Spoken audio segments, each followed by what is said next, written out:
Assalamualaikum warahmatullahi wabarakatuh. Baiklah, di sini saya akan menjelaskan eh, pembelajaran kita. Tapi terlebih dahulu saya akan memperkenalkan diri. Nama saya Rapita Sari Lubis. Saya semester 5. Baiklah, di sini saya akan menjelaskan tentang mata kuliah kita yang berjudul Korespondensian.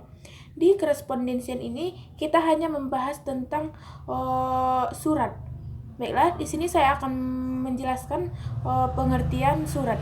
Pengertian surat itu adalah media komunikasi yang berupa tulisan, yang berisi informasi, pesan, ataupun pertanyaan, ataupun tanggapan sesuai keinginan si penulis.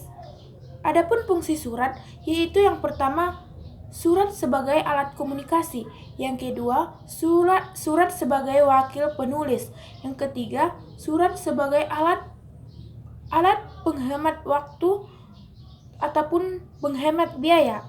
Yang seterusnya itu surat sebagai bukti tertulis, dan yang seterusnya surat sebagai alat pengingat, dan yang terakhir surat itu adalah sebagai pedoman pengambilan keputusan.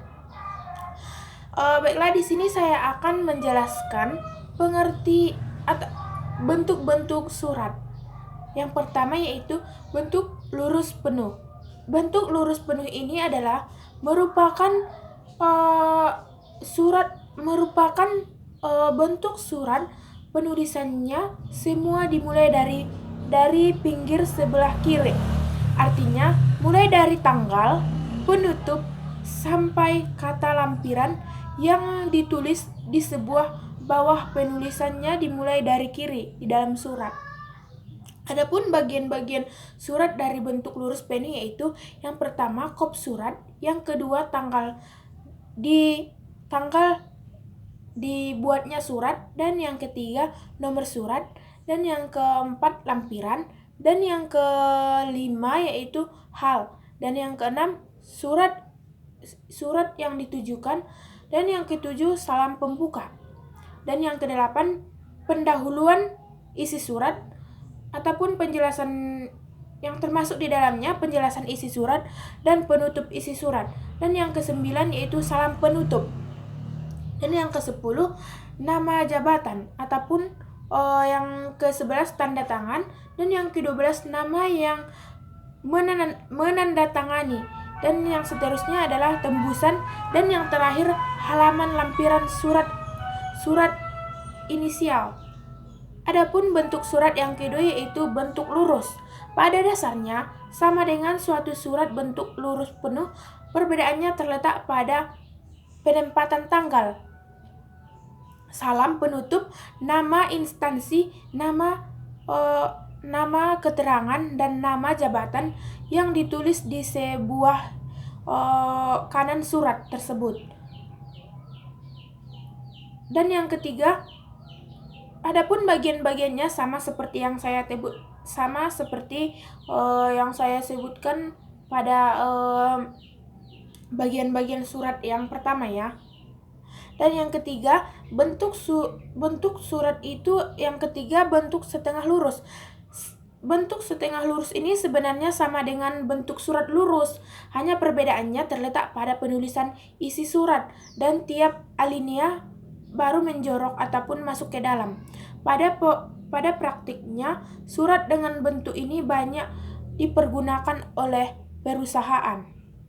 Dan bagian-bagian suratnya juga sama seperti yang tadi yang saya jelaskan di bagian pertama, di bagian bentuk lurus penuh ya. Dan yang keempat itu ada bentuk lekuk. Bentuk lekuk ini adalah penulisan alamat pada surat tidak rata atau berbentuk seperti tangga, dan setiap alinea baru merujuk ataupun menjorok ke dalam. Dan bagian-bagian suratnya juga bagian-bagian surat bentuk lekuk ini juga sama dengan seperti bagian-bagian surat dari bentuk lurus penuh. Dan yang kelima yaitu bentuk surat itu bentuk menggantung. Yang disebut bentuk menggantung yaitu sebenarnya juga sama dengan surat bentuk lurus yang tadi yang saya ataupun yang saya jelaskan pada yang pertama. Perbedaannya hanya pada penulisan alamat dan alineanya saja, hanya itu. Dan bagian-bagian surat dari bentuk menggantung ini juga sama dengan seperti bagian-bagian surat dari bentuk lurus penuh. Dan yang keenam yaitu bentuk surat itu berbentuk resmi Indonesia Lama, yaitu yang artinya bentuk resmi Indonesia Lama ini yaitu penulisan alamat surat diketik di sebelah kanan ataupun kanan di bawah tanggal surat, yaitu yang memiliki keterangan kop surat, dan yang kedua perihal dan nomor surat, yang ketiga tempat, tanggal, dan tahun surat, dan yang keempat yaitu salam pembuka, dan yang kelima inti atau pokok surat, dan yang keenam yaitu salam penutup, dan yang terakhir tanda tangan dan nama keterangan dengan nama terang, ya.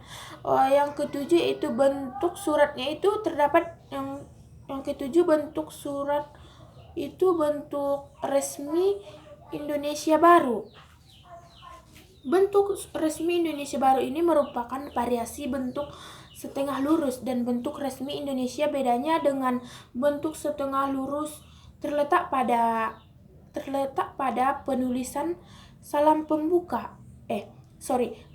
Salam penutup yang harusnya berada pada margin kanan yang setara dengan penulisan tembusan. Adapun bagian-bagian surat bentuk resmi Indonesia Baru ini itu yang pertama kepala surat ataupun kop surat, yang kedua nomor surat, yang ketiga tanggal surat, dan yang keempat hal ataupun perihal, yang keenam alamat dalam surat, yang ketujuh salam pembuka, dan yang ke-8 isi surat termasuk di dalamnya yang alinea pembuka, alinea isi, dan alinea penutup, dan yang ke-9 itu salam penutup, dan yang ke-10 pengirim surat, yang ke-11 tembusan surat, dan yang ke-12 inisial. Di dalam surat ada peraturan bahasa surat, yaitu yang berarti bahasanya itu harus masuk akal dan tidak dibuat-buat ataupun harus mudah dimengerti oleh masyarakat. Dan bahasa surat ini untuk dapat menulis surat secara baik dan benar dengan bahasa surat yang baik, maka penulisan harus memahami pokok bahasa yang mencakup maksud dan tujuan dari penulis surat tersebut. Kemudian menetapkan masalah apa yang akan dituliskan di dalam surat tersebut. Pokok bahasan yang akan ditulis haruslah secara logis, sopan dan santun dan runtun. Di dalam surat paragraf isi surat terdapat pesan yang harus disampaikan, harus komunikatif dan mudah dipahami oleh si penerima surat, yaitu bahasa di dalam surat itu harus masuk akal dan harus mempunyai permasalahan ataupun mempunyai tujuan yang akan disampaikan kepada si penerima surat. Mungkin hanya itu yang dapat saya sampaikan. Kurang dan lebihnya saya mohon maaf. Saya akhiri. Assalamualaikum warahmatullahi wabarakatuh.